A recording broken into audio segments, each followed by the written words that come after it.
Muy buenas noches, César, ¿cómo te va? Quería consultarte antes que nada, ¿desde dónde estamos hablando? Hola, ¿qué tal? Buenas noches, Lucila. Te estoy hablando de Posadas Misiones, Qué lindo. Bueno, la genial, tierra colorada, la tierra colorada. es verdad. Bueno, contame, ¿qué edad tenés? 42. Bien. ¿Y estas historias que me vas a contar te sucedieron a vos? Sí, esa, una sí, otra es una anécdota prácticamente que también me sucedió a mí, son dos casos míos. Y después te quiero a una sacada de un libro y otra sacada de una web, Bueno, pero a modo para complementar todo, digamos. me parece muy bien. Entonces, antes que nada, te quiero felicitar por estar entre los 40 podcasts más escuchados. Ah, bueno, muchas gracias, me da un poco de calor, pero gracias. No, no, pero muy bueno. La verdad que te lo mereces. Bueno, muy amable, gracias. Si te parece, comenzamos por tus experiencias personales. Bueno, Dale.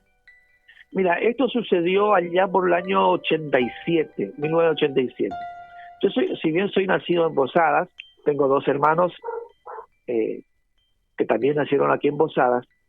Allá por el año 83 nos mudamos a vivir a la localidad que está eh, pegadita aquí a la localidad de Posadas, que es Candelaria. La antigua capital, la primera capital de la provincia de Misiones, Candelaria, Sí. eh, está pegado a Posadas. Bueno, nos fuimos a vivir allá, ya estuvimos viviendo hasta el año 89, 90, ya comenzando el 90 nos mudamos a Posadas nuevamente. Bueno, la historia esta, la anécdota esta, ocurre en Candelaria. Para contextualizar un poco, te voy a tirar algunos datos, algunos detalles. Lo cotidiano, lo normal o lo acostumbrado de las mujeres de la edad de mi mamá, o quizás ahora también exista, pero que vivan cerca del río, porque tiene un río cerca, lo que acostumbraban siempre era juntar ropa eh, de la semana, armar una especie de ponchada, como lo llamaban ellos, juntar así todo en una tela, como si fuese una sábana, juntar toda la ropa e irse al río, Sí. sobre todo en la época estival. Entonces, eso es la costumbre de mi madre. Entonces, íbamos, mi papá trabajaba en Posadas, se pasaba prácticamente toda la semana en Posadas, nosotros estábamos con ella siempre y la acompañábamos al río.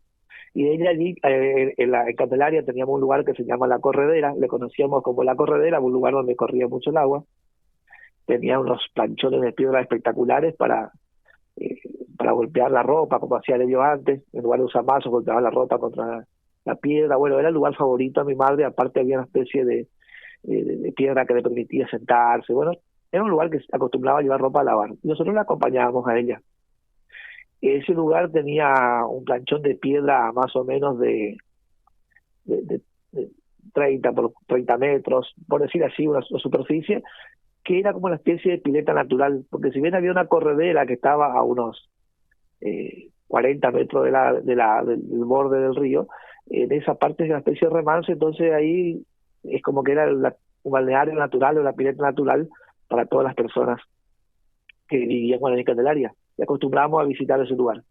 Bueno, esto sucedió en el mes de febrero, más o menos, si no recuerdo mal, porque yo era chiquito, tenía 7 años, 6 7 porque esto sucedió ya 86, 87. Sí.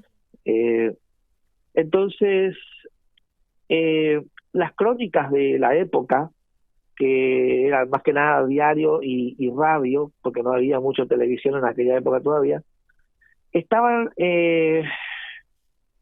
informando que muchos pescadores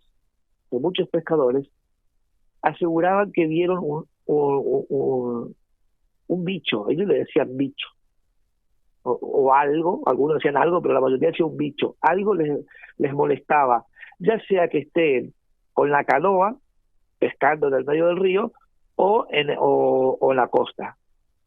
Nosotros, aquí en la localidad de Posada, está también cerca allá del límite con la localidad de Ituzaingó, Corrientes también, y una semana, 10 días antes de que tenga esta anécdota yo, que lo que nosotros vimos, ya estaban diciendo que en Corrientes vieron primero a ese bicho, los pescadores de Corrientes, de la localidad de Ituzaingó. Y una semana después, aquí en Posadas, Posadas, perdón, en Candelaria, Posadas, Candelaria, ya los pescadores contaban que vieron un bicho. Ellos decían bicho. Nadie sabía definir bien. Para algunos era así, para algunos era la característica por ahí más o menos cambiaban, pero a todos les molestaban. Algunos decían que les habló, otros decían simplemente que les estiró les mojó la canoa o les estiró la red. Bueno, Este bicho que se mencionaba, digamos, en las noticias, ¿era un bicho, digamos, que estaba en el agua o estaba en las en el zonas agua. aledañas? Ah, bien, No, en el agua, siempre fue en el agua. Por eso inclusive a los que les molestaba que estaban haciendo pesca desde la costa, eh, ellos veían a unos 30 metros más o menos que de ahí se veía el bicho. Y generalmente era tardecita noche. De día nadie las había visto. Por eso es que le costaba describir. claro. Pero yo soy pescador, digamos, desde los 5 años le acompañaba a mi viejo al río y conocía yo a muchos pescadores que vivían de la pesca, gente muy, a ver, para nada cobarde, pero que han salido despavoridos, dejado las cosas y han tirado las cosas de los que estaban ahí pescando y se dejaron todo tirado Claro. porque le pegaron un susto grande. Bueno, en esa ocasión que yo digo allá por febrero más o menos, y recuerdo, o calculo que era febrero más o menos porque no había nadie, ya era época un poquito de fresco ya casi no había nadie en realidad no había nadie en ese lugar que es muy concurrido, no había nadie, solamente estábamos mi madre, mi hermano, mi hermana. Mi hermana tenía 5 años y mi hermano tenía 6 y yo tenía 7 más o menos, por ahí andaba. Sí, Y estaba mi tío, un tío ya que tenía unos casi 40 años, y mi mamá que tenía unos 45, 50 más o menos. Y bueno, ya era tipo, cuando se empezaba a poner el sol, tipo 6:30, casi, sí, 6:30, no estaba oscuro, que ya el sol iba a empezar a caer, entonces mi madre le dice, listo, vámonos, junten sus cosas, nos vamos. Salimos del agua, juntamos nuestra hojota que teníamos, nos habíamos sacado para poder entrar al agua, y nosotros estábamos sobre una muralla de piedra, es como digamos que sale del río así como sí, no es terrapleno, una muralla, tiene más o menos 2,5 metros de alto, a diferencia del nivel del río. Estábamos sobre una piedra y en un momento dado todos sentimos que algo nos mira desde el río. El río en ese lugar, que ahora está la prefectura, porque ahora el río después que habilitaron la represa Yacyretá subió mucho el río, el nivel del agua, subió creo que 8 metros por ahí. Ahora ya no se ve más eso donde estábamos nosotros, la superficie no se ve más. claro, Sentimos que quedó nos mira tapado. algo del río. Claro, quedó tapado. El río, en esa época, desde ese borde donde estábamos nosotros hasta el borde de la costa paraguaya, había 300 metros nomás. Nosotros solíamos hablar con los paraguayos a los gritos, porque cuando estaban pescando a la noche, y sí, porque se les veía del otro lado, todos, y es cerquita, era muy angosto, ahora Claro. tampoco es más ancho. Bueno, más o menos, por eso yo calculo que esto que nos miraba estaba más o menos eh, 50 metros, como mucho, de la costa, de donde estábamos nosotros. Es mi mamá la que primero dice, miren eso, ¿qué es eso? Dice. Y ahí mira, pues nosotros, yo me acuerdo que yo sentí que me miraba, pero no me atrevía a mirar, no porque tenía miedo, sino que, no se me ocurrió mirar, pero cuando mi mamá dice, mira eso, el bicho, dijo mamá, con la Ah, expresión de ella, el bicho, dijo, es el bicho que están diciendo todos. Dice. Bueno, mi tío también vio, todos quedamos sorprendidos, no podíamos explicar qué era. Eh, Se queda un rato mirándonos, nos mira 3, 4, 5 minutos quizás, y después se zambulle y se va hasta unos 50 metros, pero digamos como que nada en diagonal, desde ese lugar donde estaba, no viene hacia nosotros, sino que hace una diagonal y se mete entre unos eh, ¿cómo se llama? Camalotes, y después desaparece. Yo no sé, mis hermanos, mi madre, todo eso, porque ellos se acuerdan del bicho, pero ellos no le dieron tanta importancia. Es así, sorprendieron, qué buena anécdota, listo, vimos eso raro, listo, pasó, ya la vida sigue. Pero a mí me quedó siempre la incógnita y yo un día dije, yo algún día voy a saber qué era eso. No sé cómo iba a saber, pero me prometí a mí, o sea, algún día yo voy a saber qué era eso. Y ahí yo te Porque yo tengo soy que mucho, hacer una preguntita antes de seguir. Cuando tu mamá dice, ¿y eso qué? O miren eso y vos te das vuelta. ¿Qué es lo que ves exactamente? eso es lo que te quería contar. Bien, la Era ansiedad, un, perdón. sí, no, claro, era forma, vamos a decirlo, lo que veíamos era del cuello para afuera, digamos así, porque tenía forma humana, un humanoide, digamos, no. Tenía unos ojos grandes, en realidad no tenía ojos, yo lo que me acuerdo, que vi las cuencas de ojos, pero no era un fantasma, no era un monstruo, era como que tenía ojos, pero yo no te puedo describir el iris o las pupilas, porque no las recuerdo. Sí tenía un ojo más grande, era como el puño de una mano, era grande, digamos, las cuencas de los ojos, la zona de los ojos. La cabeza era eh, mucho más grande que un ser humano, podía ser una cabeza eh, casi el doble de un ser humano, casi el doble, digamos un 60% más, 70% más, y tenía una especie de cresta, pero no cresta como tiene las gallinas, sino una cresta ósea sería, como una protuberancia que iba desde la frente hacia la zona de la nuca. Mm, Era gris, pero no un gris, era un gris brillante, sí, no era negro, bastante oscuro. Eh, bueno, brillaba porque estaba en el agua, o sea, estaba mojado, qué sé yo. Boca, no recuerdo a este momento haber visto la boca, pero si me apuraste digo, no tenía boca. Pero porque a mí me parece que lo que recuerdo es que tenía algún agujerito, algo hueco, pero no sé cómo era, no te puedo decir si era alargado, si era redondo, si era... Eso no me acuerdo, la parte de la boca no me acuerdo. La parte de la oreja tampoco no tenía, eso era una cabeza sin oreja. Eh, el cuello me parecía a mí que era un poco alargado, digamos, comparado con un ser humano, un poquito más alargado. Y lo que los vuelve a hacer abrir los ojos bien grandes es cuando decide zambullirse de nuevo para nadar. Saca unas manos que eran unas manos de unos, no sé, yo te digo así al tiempo, pasa que yo lo mantuve bastante en mi memoria esa imagen, puede ser 30 centímetros, con membranas entre los dedos. Cuando él saca las manos para nadar, porque cuando se quiere zambullir, es como que se ven las manos grandes, se zambulle y no vimos nunca el resto del cuerpo. O sea, se veía, cuando se zambulló, se veía que había un cuerpo debajo, pero no podíamos decirte que eso es algo que tenga cola, que tenga lomo, nada. Que tenga cabello, no tenía. Eso era un pelado, digamos. no. Bien liso. Bueno, la cuestión quedó allí. Ellos se olvidaron. Yo cuando les hago recordar, se acuerdan. O sea, todos se acuerdan. Mi hermanita por ahí se acuerda que le dijimos que había porque ella tenía 5 años, pero mi hermano, Claro. mi tío, mi mamá, claro. Y bueno, pasó el tiempo, pasó el tiempo. ¿Dónde voy a averiguar yo? ¿Cómo voy a investigar eso? ¿Qué voy a saber? Bueno, cuando tengo unos, ¿cuántos años?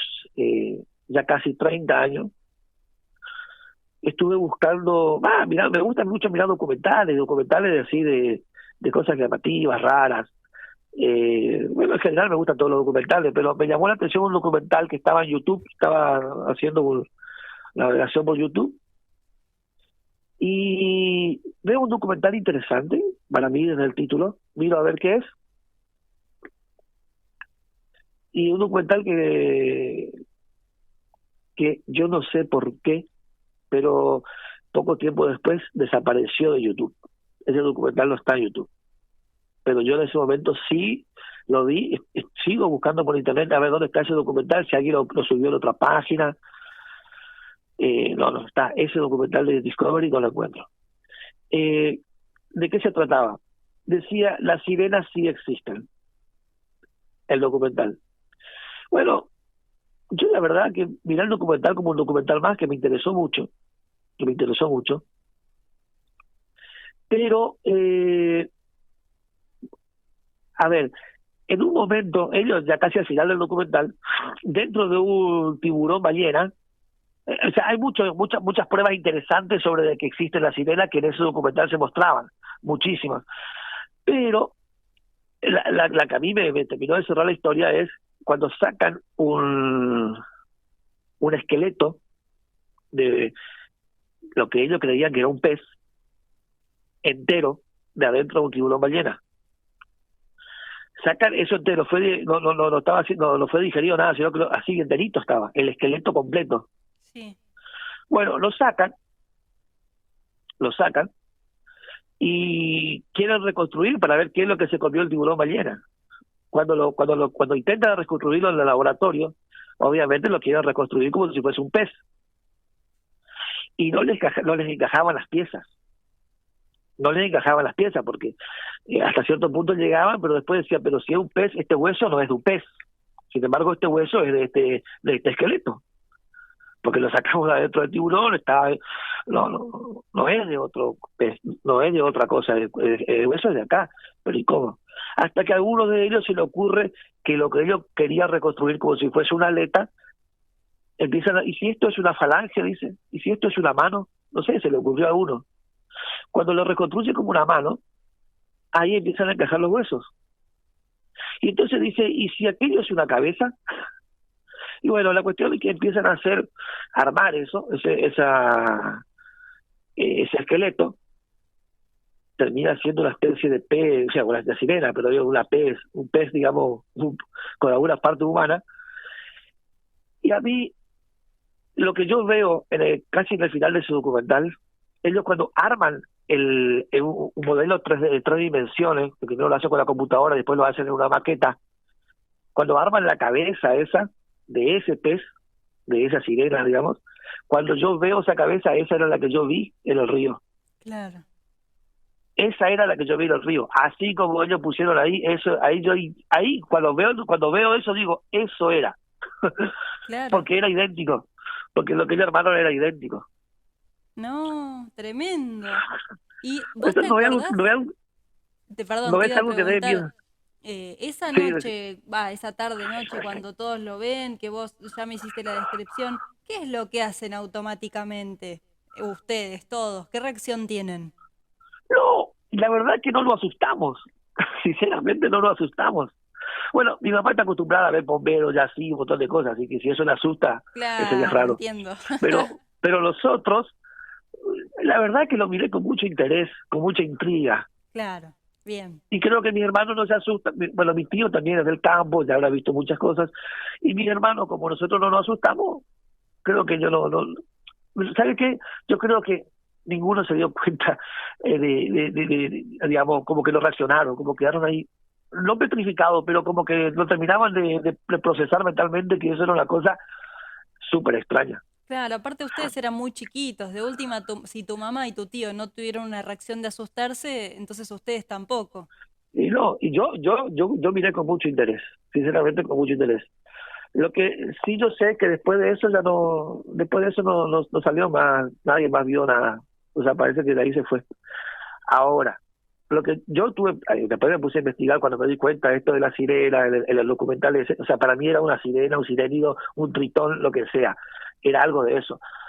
Ahora, si me dicen que no es, y bueno, no sé lo que es, pero coincide con eso, si quieren ver, si alguno encuentra el documental, ese es lo que yo vi, eso es lo que vi, y como es, y si no era sirena, no sé qué es, porque lo más parecido a algo que anda bajo el agua, que es un pez, no sé, y tiene forma humana, es una sirena, yo no sé. Claro, sí, sí. O sea, para mí es una sirena. Ahora, puede que lo sea, pero coincide con eso que contaron los del documental que te digo, que era de Discovery, que estaba subido a YouTube. Claro, no entiendo. El documental se llamaba Las sirenas sí existen. Que hay algunos documentales que también tienen el mismo título ahora, pero nada que ver con ese. Ese estaba muy bien documentado. Y después me llamó la atención, digo, una sirena en agua dulce, digo yo, porque estamos en el río, yo sé que la sirena es del mar, qué sé yo. No, me puse a investigar, digamos, en internet había mucha información, que las sirenas normalmente, según los que creen, los que investigan, los que están a favor de esa teoría, digamos, ellos dicen que pescan junto con los delfines, junto con ahí en zona de agua dulce, allá por la zona de África, de Asia. Entonces, bueno, digo yo, y esto, lo que también, si yo digo que primero lo vieron en Corrientes y después lo vimos en Posadas, eh, Corrientes está más cerca del mar, digamos. En el Paraná va bajando, desde Posada pasa por Corrientes, allá por zona de Entre Ríos, pues se va para Buenos Aires. Sí. Entonces, es como que está más cerca de Paraná. Es como que a lo mejor esta sirena perdió el GPS, no sé. Estaba buscando, ¿me entendés? Estaba subiendo, estaba bien perdida, o qué es eso. ¿Me entendés? En ese lugar del río no es muy no es muy profundo, en su momento no era muy profundo, en esa zona del río. Claro, no, no, está, la verdad que es súper interesante. Y esto vos que decís que tu vieja, o tu mamá, perdón, que tu mamá, ella ha visto el pombero, el yací y todas estas criaturas mitológicas que habitan en el norte argentino. ¿Alguna vez le pudiste encontrar como la beta mitológica a este ser, más allá del documental de la sirena? A este ser, a lo que yo vi, Sí, yo digo que hay pinturas rupestres, creo que son, no me acuerdo si no eran pictogramas, eran rupestres, cuevas, donde muestran eh, que el ser humano, o sea, el de la Tierra peleó peleaba con las sirenas, o con sirenas. Eso hay pinturas rupestres. Digo yo, si nuestros antepasados pintaron eso es por algo. claro, No creo que tengan la imaginación tan... O sea, y si tuvieron la imaginación, pero a ver, ¿por qué no se imaginaron otra cosa? ¿Por qué se imaginaron sirenas? claro, está bien. Entonces, hay como una guerra entre los seres de la tierra y los seres del río. Pero aparte hay un detalle. Nosotros conocemos mucho más de las galaxias afuera de la Tierra que dentro del mar. O sea, lo que hay Sí, ahí abajo, lo que hay ahí abajo, si no fuese por Jacques Cousteau, sabríamos casi nada. no, no es verdad. Entonces, ¿me entendés? Entonces, y digo yo, si existe la sirena, mejor que sigamos ignorantes de eso, porque ahí se va a hacer para destruir nuestro planeta, porque se van a ir a meter allá abajo a buscarle, ¿viste? Con lo que sea. Sí, sí, es verdad. Sí, de hecho Entonces, hay mejor. un gran porcentaje de especies acuáticas que aún no fueron descubiertas, pero se saben que están, así que puede ser que esté. Y estos se comunican, te digo ya desde el punto de vista de lo que dicen, los que investigan y los que están convencidos y que no tienen ciertas pruebas, que se comunican con un lenguaje similar a las ballenas y a los delfines, un poquito más complejo, y porque ellos salieron a grabar, por ejemplo, esta gente que investigó en el documental, salieron a grabar eh, si, ballenas, estaban estudiando todo el tema de las ballenas, y detectaron sonidos, que creo que son ultrasonidos, o algo así, creo que así se comunican las ballenas, si no estoy equivocado como se lo dice, que eran raros, que no eran de ballenas, tampoco eran de delfines.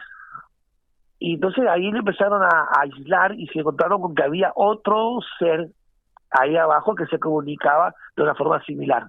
Y grabaron, tenían las grabaciones. Y ellos, la teoría de ellos, después que encontraron toda esta sirena y todo eso que armaron en la maqueta esa de la cabeza, es que la protuberancia, eso que es la cresta, eso tiene un hueco y con eso ellos emiten el sonido, según explican ellos. Eso ya te estoy hablando desde el punto de vista que yo, de ellos, más que el mío, yo lo sé. Sí, sí, la Y teoría. la parte, sí, la teoría, sí, aunque ellos tienen pruebas, ¿viste? Tienen grabaciones. Y la parte mitológica es esa, de las pinturas rupestres. Bien, Pero mucho más no hay, porque viste como que esto es como que ni siquiera se te ríen cuando vos contás, que no cuento mucho, ¿viste? Porque tampoco me importa para contarlo, es algo que tenga una importancia contarlo. Bueno, ahí cuando se da la posibilidad cuento. Pero capaz que si contás que he visto un fantasma, que todo aquello, capaz que se te ríe, lo tratas de loco. Cuando hablo de la sirena, nada, no dice nada, no sé, nada, ni siquiera que estoy loco, ni se ríe, nada, qué sé yo. Pero antes te voy a contar una cosa que yo en principio lo tenía como un bonus track, pero te lo voy a... Bueno, esto queda ahí, o sea, eso fue todo lo que te puedo decir sobre esa anécdota. Bien. Eh, yo una vez vivía alquilaba una pieza, un departamentito era chiquito, con mi señora, y me acuerdo que estábamos con mi hija en la cama, digamos, y por ahí vemos que empiezan a saltar de golpe un montón de cucarachas, pero desesperadas, grillos, desesperados. Y yo sabía, o sea, en ese momento se me dio a la cabeza porque yo ya sabía más o menos de qué se trataba, que era cuando pasa eso es porque están corriendo de las hormigas. Acá se llama corrición, que no vienen a hacer corrición, así le llaman acá, tiene otro nombre más científico, que no me acuerdo ahora. Es como un montón de hormigas, bastante bravas, no llegan a ser marabuntas, pero son bastante grandecitas, un par de centímetros, o 1 centímetro al menos no tienen, eh, que algunos dicen que anuncian tormenta, otros, yo no sé, en ese momento no había anuncio de tormenta, el tiempo estaba lindo, y que arman, por ejemplo, como batallones, viste, que ellos iban a la guerra antes, que era pelea cuerpo a cuerpo. Bueno, ellos, las franjas de 3 metros, 4, se vienen una atrás de otra, pero son un montón, y son muy bravas. Y lo que encuentran en el camino, que se embrome, porque si son bichitos, como la cucaracha o lo que sea, o saltamontes, y la agarraron y se lo devoran ahí al toque. Y si sos un ser humano, te vas a pasar un lindo baile, ¿viste? Porque se prenden enseguida. Uf, qué Y, feo. y yo, bueno, me pasó eso, que venía la corrección, bueno, pues cuando eso es la corrección. El tema es que yo no tenía por dónde salir, porque vinieron todos por el lado de la puerta de salida, o sea, por la única entrada Mm, y salida que tenía de las pies. ¿Por dónde salgo? Porque encima de eso no es que esté en 1 metro que vos puedes saltar arriba, encima estaba con mi bebé. claro. Entonces, no puedes saltar arriba de eso porque saltás y alguna te va a agarrar y te aseguro que te va a hacer la lagrimear. Entonces, ahí yo no soy religioso, o sea, yo no soy de ninguna religión, sí creo en el Padre Celestial y todas esas cosas, pero no soy de ninguna religión. O sea, no creo en la cruz tampoco, no, mi forma de ver las cosas. Pero me acordé que mi madre, ella contaba que para ahuyentar a la corrupción hay que hacer cruz en el piso. Sí. Entonces yo, ya por desesperación o por conocimiento, por lo que sea, cazé un cuchillo que tenía ahí sin mango, hice 3 cruces delante del camino de la hormiga. Y te digo que en 10 segundos no había más hormigas, que venían bravas. Mirá. Entonces, digo yo, bueno, sigo sin creer en la cruz, pero digo, algo debe haber, o sea, no creo en el sentido como algo que tenga que ver con la divinidad, o sea, con algo que tenga que ver con el Padre Celestial, no creo la cruz en ese sentido, pero digo, algún significado, algo tiene que tener la cruz, porque cuando lo hice, sí, 10, 15 segundos no había más hormigas. O sea, ellas venían avanzando, y en el lugar que yo hice las 3 cruces, no avanzó más, y no solo que no avanzaron, sino que retrocedió y se fue para otro lado. Claro. No es algo paranormal, pero es algo, digamos, wow. No, no. ¿Qué sé yo? Está muy Algo bien. hay. La sabiduría de tu madre que incluso te dio una receta para combatir esa situación. Y sí, porque iba a ir a medir la pieza. ¿Qué Claro. hacíamos? Sí, sí. Bueno, qué sé yo. Bueno, que te lo tenía como bonus track, te lo comenté ahora. Y después tengo un par de cosas. Cayó en mi mano hace un tiempito un libro de un escritor que ya falleció, Salvador Freixedo. Quizás lo viste, porque es bastante famoso, bastante conocido. Y él escribió muchos libros interesantes. Él tiene la teoría de que nosotros somos una granja humana, que estamos de algún modo al servicio, manipulado por los extraterrestres. Esa es la teoría de él, y él escribió todo un libro que se llama La Granja Humana, entre otros libros muy interesantes. que uno puede cerrarle la idea o no, uno puede creer o no, pero el que habla en serio y que lo tiene bastante bien elaborado, no hay dudas. Después habrá que ver hasta dónde es real o no.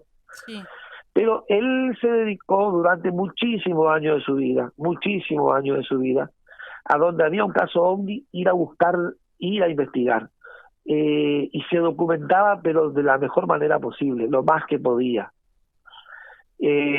Hacía trabajo de campo en tiempos que no había ni internet ni nada, ni la comunicación era más difícil, ¿no?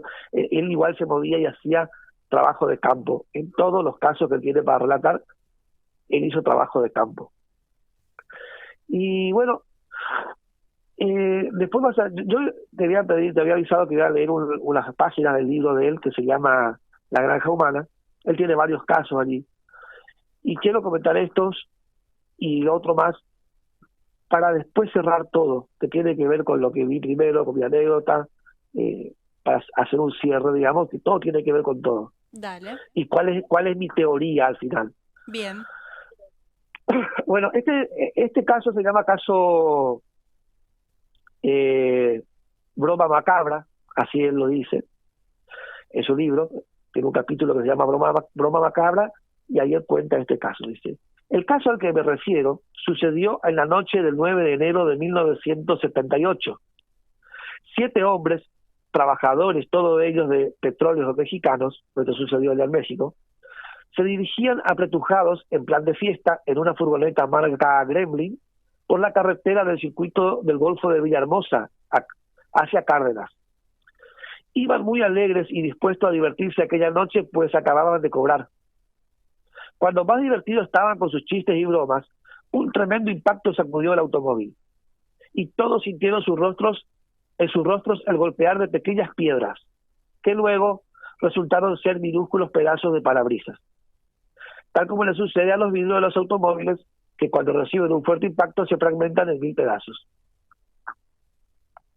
No se había recuperado de este susto cuando los 3 que iban en el asiento delantero comenzaron a gritar al chofer para que se detuviera, porque encima de sus piernas sentían el peso de algo que por la oscuridad no podían saber bien lo que era, pero que daba la impresión de ser un animal grande o un hombre al que le faltaba una parte. El chofer, presa del pánico, en vez de frenar, aceleró más. Fue un verdadero milagro que en aquellos momentos no chocasen o saliesen de la carretera, porque lo que se formó dentro del coche fue algo infernal. Gritos de espanto y desesperación de los de adelante por quitarse aquello de encima, empujones de los de atrás al chofer para que parase, mientras éste apenas podía ver tras el impacto de los cristales del parabrisas en su rostro. La realidad fue que el vehículo no se detuvo hasta unos 3 kilómetros del sitio donde había sentido el extraño encontronazo. Para entonces, los que iban en el asiento delantero habían podido darse cuenta de que lo que llevaban encima de sus piernas era medio cuerpo humano, al que habían cortado por la cintura. La parte que ellos llevaban en su regazo era la parte superior del cuerpo ese. Cuando por fin se detuvieron más adelante del pueblo de Loma de Caballo, en medio de la oscuridad, Loma de Caballo es el nombre del pueblo, en medio de la oscuridad, con una excitación y un nerviosismo comprensibles, y sin saber qué hacer, decidieron abandonar allí mismo el cadáver en medio de aquel medio hombre, el cadáver de aquel medio hombre, y volver al lugar donde habían partido. Naturalmente no fueron capaces de callar lo que les había ocurrido, y como resultado de ello, a los pocos días estaban en la cárcel, acusados de haber arrollado a aquel hombre. Todos, menos el chofer llamado Fabián, que posiblemente más atemorizado que los demás estaba, pues era a él a quien le iban a echar la culpa de haber atropellado, desapareció sin que pudiesen dar con su paradero. Desde un principio dijo que él en ningún momento había atropellado a nadie y ponía de testigo a todos sus compañeros. La mitad inferior del cuerpo apareció en un sitio cercano al lugar de la carretera donde ellos habían sentido el impacto en el parabrisas, con la consiguiente aparición de las piernas. Las piernas aparecieron ahí cerca, pero lo curioso es que no estaba en la calzada de la carretera o en la cuneta o en un campito cercano. El muerto resultó ser un pobre jornalero. Y acá hace la pregunta él, ¿por qué ponemos este caso como provocado por la intervención de algún ovni, cuando los hombres fueron acusados de haberlo atropellado con su vehículo? Dice Salvador Freixedo, es cierto que no tengo pruebas concluyentes de que todo el hecho se deba achacar a los omninautas. Sin embargo, hay muchas circunstancias que nos llevan a sospechar que efectivamente se trató de una broma más de cierto tipo de seres misteriosos que parece que se dedican a jugar a los hombres unas bromas macabras. Eh, Ejecutando algunas tan macabras como la descrita y como otras semejantes que conozco y no describo aquí porque no las he investigado personalmente como esta.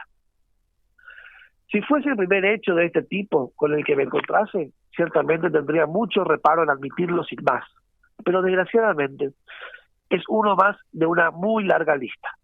Y esto, por más que les pese a los defensores de los hermanos mayores del espacio, o a los que quieren llevar la investigación del fenómeno OVNI con una metodología y unos estilos científicos químicamente puros, he aquí las razones para sospechar que todo el hecho constituyó una broma macabra de este tipo de entidades malignas a las que nos referimos anteriormente. A ver, en principio, los testigos inmediatos del caso, o sea, los 7 hombres que iban en el auto, juran y perjuran que ellos no arrollaron a nadie y que el cuerpo cayó verticalmente del aire. Y ciertamente es muy difícil que alguien que es arrollado por un coche sea partido por la mitad y que una de las mitades pase por encima del motor y que todavía tenga fuerza para destrozar por completo el parabrisas. Además, se da la circunstancia de que el parabrisas de los Gremlin, que es este coche que ellos manejaban, está muy inclinado hacia atrás y ofrece poca resistencia a un objeto que venga de frente, empujándolo más bien hacia el techo del coche. Lo normal es que el automóvil golpee primero a la persona y si no la lanza hacia el costado, acabe pasándole por encima. Sin embargo, admitimos la posibilidad de que hubiese sido arrollado y no tendremos inconveniente en dejar así las cosas si no hubiesen ocurrido otras circunstancias que hacen que el hecho sea muy sospechoso. Estas circunstancias nos fueron comunicadas por el hijo de la víctima, al que fuimos a visitar en su casa, aparte de que ya era conocida por la autoridad y por los jueces, cosa que en parte motivó que al poco tiempo lo dejasen salir a todos de la cárcel, hasta que se esclareciese todo el extraño suceso. Lo primero que nos extrañó en nuestra conversación es que el hijo del arrollado, o sea, el hijo del asesinado, del muerto, no sé, fue que espontáneamente nos dijera que él no creía que su padre hubiese sido atropellado en la carretera por el auto. Las razones que tenía para decir esto eran principalmente 2. La primera era que su padre era muy casero y tranquilo y no tenía nada que hacer a esa hora de la madrugada en un paraje tan alejado de su casa. Ciertamente él no acostumbraba a andar por aquel lugar solitario a aquella hora y menos aún por el medio de la carretera. La otra razón por la cual su hijo le daba más peso a que su padre no presentaba heridas normales, que tendría que tener alguien que hubiese sido atropellado por un auto, con la violencia a la que se supone que su padre fue impactado. Lo que él sostenía era: a mi padre lo aserraron por la cintura. No sé quién, pero no lo arrolló ningún coche. Él estaba seguro que le cortaron con una sierra por la mitad. Esta aseveración de su hijo, sin que yo le hubiese sugerido nada, me electrizó, pues automáticamente recordé otros incidentes similares que conocemos los que estudiamos sin prejuicios el fenómeno OVNI. Según él, su padre daba la impresión de haber sido cortado cuidadosamente por la cintura con algún instrumento. No había desgarraduras de ningún tipo en las ropas ni en la carne. A pesar de que el corte era en una región que necesariamente tendría que haber tejidos colgantes, bien fuese del estómago o sobre todo del intestino. Tampoco había jirones de tela. Ropa y carne estaban cortadas de una manera rectilínea, como si lo hubiesen hecho con una gran guillotina o con un cuchillo gigante. Además, todo era extrañísimo porque no había sangre por ningún lado, cuando lo natural es que el hombre hubiese desangrado completamente, dejando un enorme charco de sangre. De hecho, estos inesperados detalles le causaron tanta impresión a su hijo que ya no pudo observar más y llamó a su mujer para que ella se encargase de todo, pues él no tenía fuerza para contemplar aquello. Su esposa nos corroboró todos estos detalles, incluido algo que tiene gran importancia en toda la investigación, que es la falta de derramamiento de sangre. Los vestidos tampoco estaban ensangrentados, y lo cual es un detalle muy extraño y altamente sospechoso para ayudar a esclarecer lo que estamos tratando de probar, es decir, la injerencia de algún elemento raro en todo este asunto. Bueno, según me dijo, cosa que no pude probar, tampoco había fractura de huesos, algo que sería de esperar en alguien que había sido golpeado de una manera tan violenta, supuestamente si fue un accidente, eh, que le partió por la mitad la cintura, ¿no? El único hueso que se rompió fue la columna vertebral y esta parece que estaba cortada limpiamente sin fracturas en la vértebra.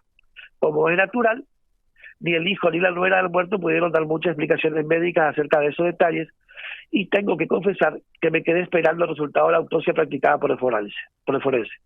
Otro detalle fue que la ropa no solo no estaba manchada de sangre, sino que tampoco estaba desgarrada ni sucia de tierra o polvo. En la hipótesis de que hubiese sido arrollado, estas dos circunstancias no tienen explicación, ya que lógicamente tendría que haber sido arrastrado de alguna manera dejando estas huellas inconfundibles en la ropa. Una de las cosas que tanto su hijo como su nuera hacían más hincapié era precisamente en esta, la camisa cortada con tijera, sin desgarraduras ni sangre ni suciedad.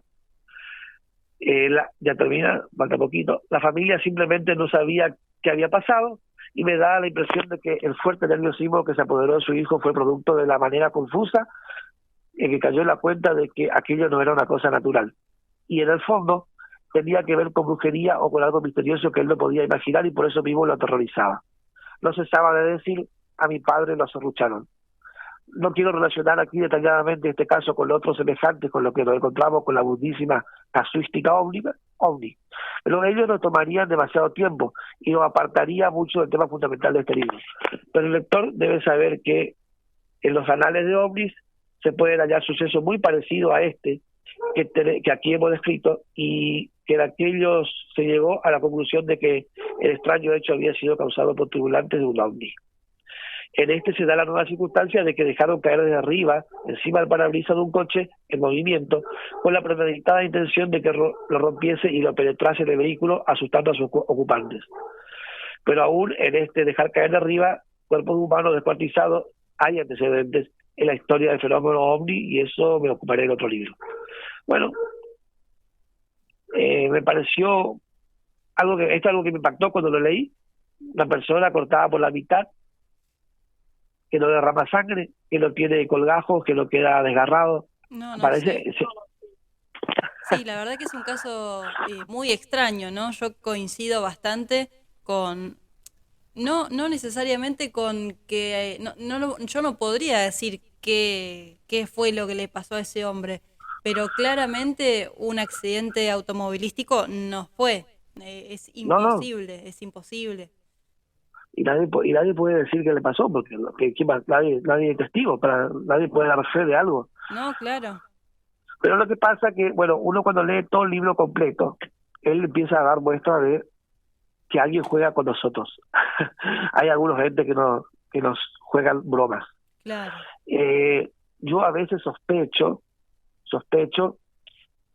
de eso que llamamos fantasma, si bien yo creo la posibilidad firme de que cuando uno muere queda cierta energía del muerto, no siempre, bueno, pero puede quedar y eso puede comportarse como fantasma. Creo que muchas veces lo que vemos es eso, pero me llama la atención, me parece que a veces hay algunos fantasmas bastante que no son fantasmas, o sea, son cosas manipuladas por algunos seres. Y me pregunto porque si uno ve el fantasma de una persona, sí, vaya y pase. Ves la silueta de esa persona o lo ves con forma humana, aunque no se le vea la cara, como muchos de los casos que te comentan, sí puedo aceptar, pero ¿y si te aparece un barco fantasma? ¿De dónde sale la energía para armar ese barco fantasma? Que el barco tenía una energía propia, tenía vida propia, que dejó su energía y entonces ahora vemos la forma de esa energía. Esa es la pregunta que me hago para esos casos. Si Claro. me decís el fantasma del pirata, estamos de acuerdo. Era un humano que tenía energía. ¿Y por qué aparece en el barco? ¿Quién hace que aparezca el barco? Claro. Si el barco se tendría que haber podrido, desaparecido. Bueno, entonces ahí dejo esa incógnita. Y acá no te lo voy a leer para no hacerlo largo el tema de este libro. Él cuenta que una vez un contactado le enseñaron a sacar de una cajita, te lo hago así rápido, pero el libro si lo quieren leer, se llama La Granja Humana. Eh, saca, fue, como que se dice, abducido, porque como que primero le contactan, le preguntan, ¿querés ir con los otros? Sí, le lleva, vaya, y le enseñan, una niña que estaba en la nave, le enseñan a sacar de una cajita eran unos bonitos, o sea, se parecían mucho a monos, y ella le invocaba, no sé cómo hacía, y lo sacaba de la cajita, y ellos aparecían así como que cuando vos estás caminando por la calle y te llevaron de golpe a otro lugar, entonces no sabes, te sorprendés. Parecían sorprendidos, son bonitos, y después ya le daban una orden que se metan de nuevo en la caja, y, y se metían en la caja. Y le regaló esa caja a este contactado, y él, bueno, cuando vuelve con esa cajita. Y hay testimonios reunidos por esta persona, Salvador Freixedo, que él empezó a sacar monitos acá de la tierra y después no sabía cómo hacerlos volver. Y los monitos se empezaban a poner muy nerviosos y se escaparon para el lado de las montañas y quedaron ahí asustando gente. Eh, yo te comento esto y, por, y uno con lo último que te voy a contar, para que vean por dónde va lo mío, por qué traje esa historia. Yo estuve leyendo, hay en la web que se llama Al filo de la realidad, un investigador de todos estos casos raros, de ufología y todas esas cosas en argentino, que se llama Gustavo Fernández, tiene esta página que se llama Al filo de la realidad. Y él hizo una publicación en esa página que él lo titula Los guaraníes, no, leyendas guaraníes entre la ufología y el esoterismo. Y me llamó la atención lo que él cuenta. Yo entiendo algo de guaraní, estoy acá en la zona, ¿no? Pero yo entiendo, o sea, conozco el guaraní más moderno, digamos. Hay otro guaraní que es mucho más de la época de los aborígenes, que es el avañé, que en algunas terminologías eh, difiere con el guaraní moderno, digamos. Y moderno no de hace 20 años, moderno es el que están acostumbrados a hablar los ciudadanos paraguayos. Hay algunas palabras eh, que difieren en su significado. Y, por ejemplo, estoy corriendo acá la página para hacerte la corta. Y hay una palabra, o sea, po, la P y la O, normalmente significa mano. Entonces, y Berú significa mosca. Algunos dicen que eso significa la palabra pombero. Nosotros decimos pombero, sería pomberú. Sí. Entonces, sería mano de mosca. Es como que mueve su mano así como que esté apatando mosca o algo así, según la descripción que algunos que interpretan esa palabra dicen que eso significa. No sé, se mueve en el monte. Eh, pero en el Abañé, de acuerdo a lo que no soy muy ilustrado en el tema guaraní, entiendo nada más, pero esta persona es un estudioso, él dice que en el idioma Abañé la palabra po significa achatado y la palabra be, que el guaraní moderno no tiene un significado sino va prescrito con otras palabras, significa campana y ro, significa salido de. O sea, que para él, bombero, en el Abañé, significa salido de una campana achatada. Mirá qué interesante, qué bueno. Sí, y dice, y, a ver, voy a leer acá el párrafo que él después de eso, dice, en otras palabras, significa el ser salido de una campana achatada. ¿En qué piensan ustedes ante esta imagen? Y aún más, recordemos que al Caraí se le atribuye una costumbre que posiblemente sería un trasvasamiento de la conducta del bombero, que es el vivir en hornos abandonados. O sea, que un horno es una hemisferia, una cúpula, una campana de esos hornos artesanales y hogareños y sencillos que se suelen ver en las casas, sobre todo de Paraguay, bajos, es decir, achatados. O sea, la gente dice que el bombero vive en esos hornos abandonados, que son así achatados, como si fuese una campanita. Y eso podría ser una remembranza de la campana achatada de la que saliera en algún remoto momento uno de estos seres? Es la pregunta que se hace. Pero el tema tiene aún más color si tomamos al Yazid Yateré, término que descompuesto en Amañé significa, Yazid significa luna, o en realidad, más que luna, significa la cosa brillante del cielo nocturno. Lo que hay que entender del idioma guaraní, yo estoy leyendo algunos libros sobre ese tema, y es que el lenguaje de ellos es descriptivo. Entonces, entonces ellos, cuando tenés que decir así, sí significa luna, pero en realidad, cuando te vas más hacia la bañe, significa la cosa brillante del cielo nocturno.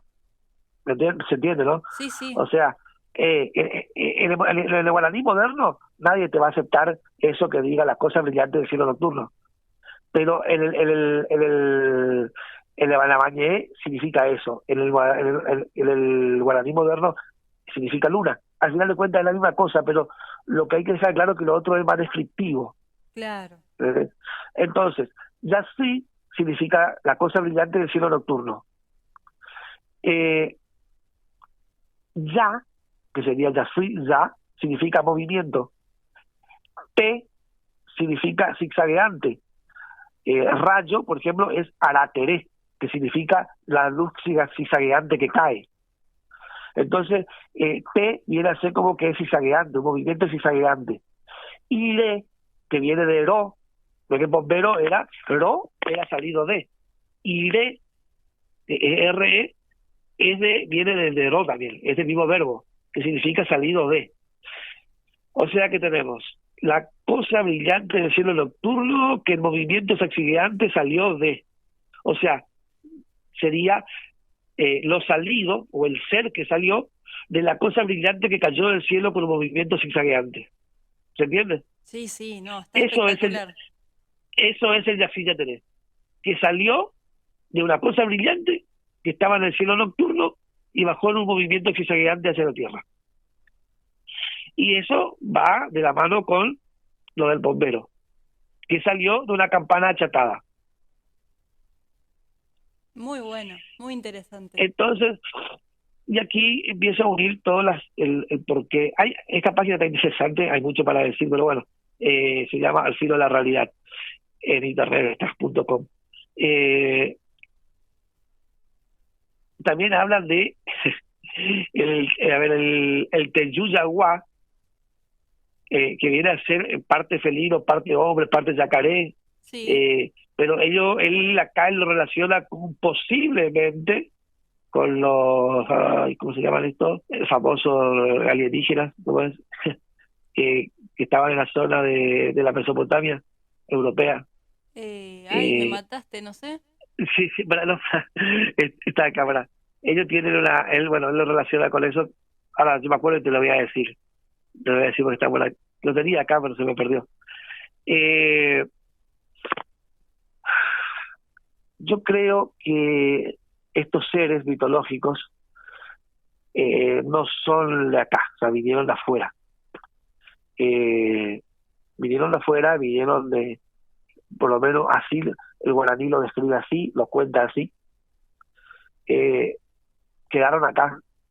Me hace ruido lo de los monitos, estos que quedaron también acá, que sacó esta persona, Sí, eh, que si bien eso hecho no sucedió acá en Sudamérica, pero puede ser que en esos lugares vean monos malignos o cosas peligrosos o fantasmas del monte y en realidad son esos monitos que son de otro planeta que por alguna forma lo trajeron aquí a través de esa cajita que viene a ser así como un portal. Y, y bueno, y creo que eso puede ser la explicación de lo que es el bombero y lo que es el Yazid Yateré. Algunos lo llaman, el bombero también por ahí algunos le dice Caraí Puijaré, Señor de la Noche, o le dicen al Yazid Yateré, le dicen Caraí. Bueno, aparentemente son más o menos, son todas la misma cosa, pero algunos lo ven negro, otros lo ven albino, en fin. Creo que por ahí puede cambiar su forma, hacer alguna especie de metamorfosis, no sé, la verdad que no sé.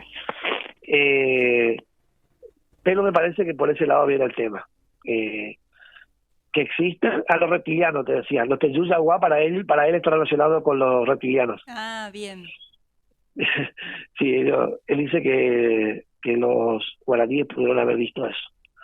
Bueno, igual los guaraníes no son solamente de esta zona, sino que estaban allá hasta cerca de México, estaban los guaraníes antes, Claro. ocupaban gran parte.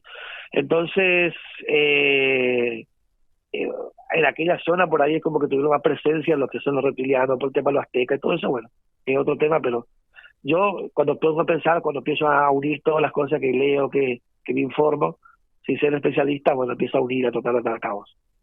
Entonces estos duendes y elementales que se manifiestan como pomberos y eso, pueden ser que sean extraterrestres, tranquilamente. Bueno, y eso con el tema de lo primero que conté, no sé, para mí las sirenas son muy, me parece que son otra parte de la evolución de los seres que hay acá en la Tierra. No sé, no diría que es extraterrestre lo de las sirenas, que digo yo que vi. Y bueno, eso más o menos, creo que pude cerrar la idea y que pude aportar algo para tu podcast. Sí, sí, desde ya. La verdad que todas las historias que fuiste contando fueron más que interesantes y además valoro mucho el poder hablar con una persona que haya nacido en Misiones, que tenga en su cultura parte de lo que es el guaraní y sepa hablarlo, entienda algunas palabras y haga este análisis tan bonito que llegaste de qué serían, ¿no? Aquellas criaturas mitológicas del noreste argentino que puede llegar a ser, como decís vos, venidos del espacio exterior, o no, no sabremos, ¿no? Nunca, creo que es algo que no sabemos ni vamos a ver nunca, y está bueno también que se mantenga de alguna forma en un misterio. Pero la verdad que me encantaron las historias y te agradezco mucho por animarte a contarlas. No, te agradezco el espacio. Y mi madre vio muchas veces al bombero Qué y le, lindo. le molestaba. No, es feo porque ella le veía sin cabeza, era un gorila sin cabeza. Mirá, Sí, ella lo vio muchas veces, le molestó muchas veces che, a ella. allá en Misiones es así, ¿no? Como se dice en la leyenda de que si escuchás el silbido no tenés que responder. Mira, mi viejo dice que una vez no lo respondió porque lo escuchó y se perdió. Encima Mirá, se perdió en medio de un yuquerizal. Un yuquerizal, o sea, las plantas del yuquerí son plantitas esas, alguna parecida a la que uno le toca la hojita y se cierra, para que alguna vez lo viste, no sé si por ahí, en Buenos sí, Aires. sí, sí. Bueno, pero con mucha espina. Si vos te metés el yuquerizal, Uh, no salís indemne. Y él no sabe cómo entró al medio del Yuquerizal, porque tendría que haberse lastimado claro. y tendría que haberse, no tenía arañones para salir después y olvídate. Ay, Eh, pobre. Pero porque él escuchó al Yací. Porque era típico que nosotros nos vayamos o bien temprano o bien de tardecita a pescar. O lo íbamos a las 5 de la mañana o salíamos tipo 5 de la tarde para pasar la noche. Claro. Y ahí hemos escuchado cosas raras, ¿viste? Pero no te las cuento esas porque es una más del montón que te cuentan. No hay un detalle importante. O sea, te voy a contar algo que ya te contó otro, que más o menos es la misma cosa. Pero sí, mira, acá yo tengo mi tío, cuando era bebé, que tenía 6 meses más o menos, viste que antes a la criatura le ataban todos, así como que le hacían como un niño envuelto, Sí. no le dejaban mover más o menos a la criatura. Bueno, estaba durmiendo con mi abuelo y que mi abuela en la cama, y mi abuelo escucha ruido y se despierta y mira y la criatura no está al lado de él, y los perros estaban malos. Y resulta que se levanta a ver la criatura y ve qué es lo que estaba ladrando el perro, y la criatura no estaba. ¿Dónde estaba la criatura? Estaba una sabanita de la criatura en la puerta que estaba abierta, o sea, estaba cerrada, alguien abrió la puerta, Mm, y en el medio del patio, como sin ningún rasguño, sin ensuciarse, nada, como apoyada en el medio del patio. qué Y locura. ahí estaba mi tío, ahí estaba mi tío. Y otra cosa que ahora me acuerdo, ahora acá hace mucho tiempo, mira, dos cosas cortitas. Uno, cuando yo tenía a mi hija acá en una pieza, o sea, cuando vivía en una piecita del fondo, Había, cuando estaba embarazada mi señora, y cuando después que nació el bebé también, ella decía que escuchaba ruidos, que le molestaba, que qué sé yo. Entonces yo no escuchaba, pero yo digo, bueno, o sea, yo por más que yo no escuche, yo no es que no creo. Claro.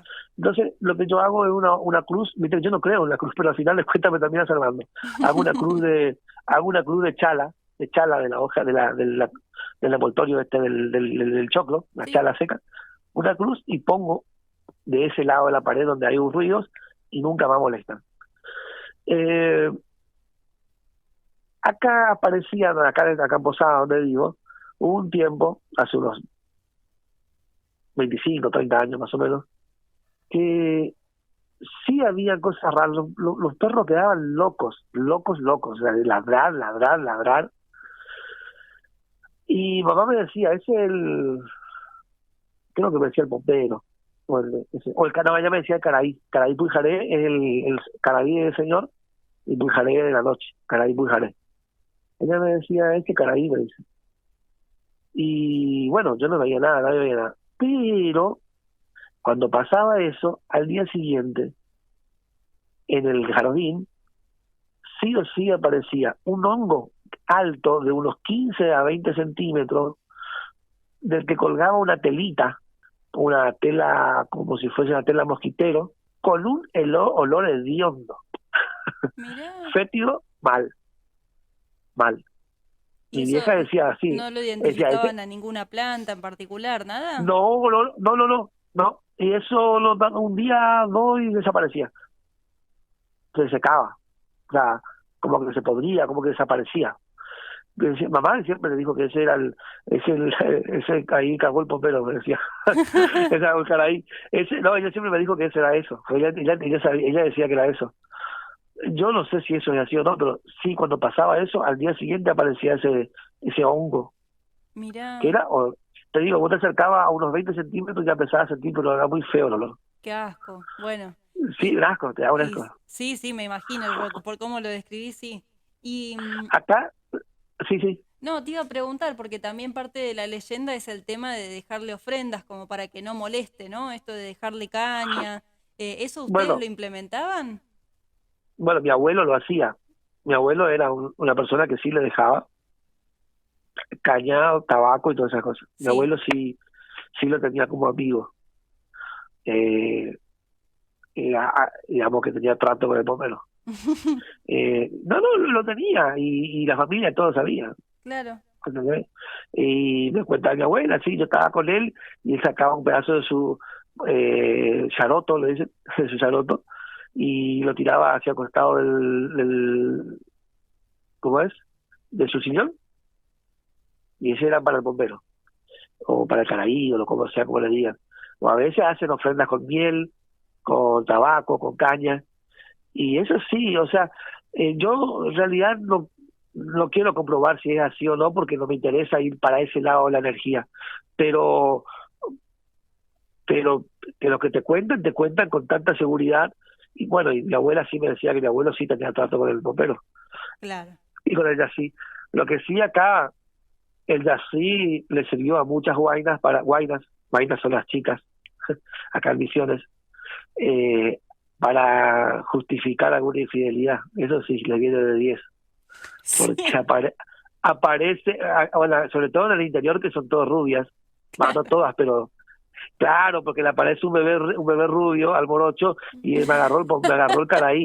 Pero esto es seguro, sí. esto es, esto es, no es solamente una cuestión folclórica, sino que las guainas aprovechan eso. No, me agarró el caraí, me agarró el caraí, me agarró el caraí. Soy el hijo del caraí. Eso pasó muchas veces acá. Mirá, qué bueno. Sí, sí, sí. Bueno, César, Eh, no te quiero robar más tiempo. no, no, fue con gusto, fue con gusto. Bueno, muchas gracias. Bueno, te mando un Listo. abrazo enorme y bueno, un gusto conocerte, aunque sea así por llamado telefónico.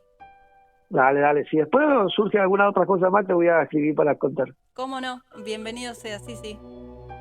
Listo, gracias. No, por favor, un abrazo.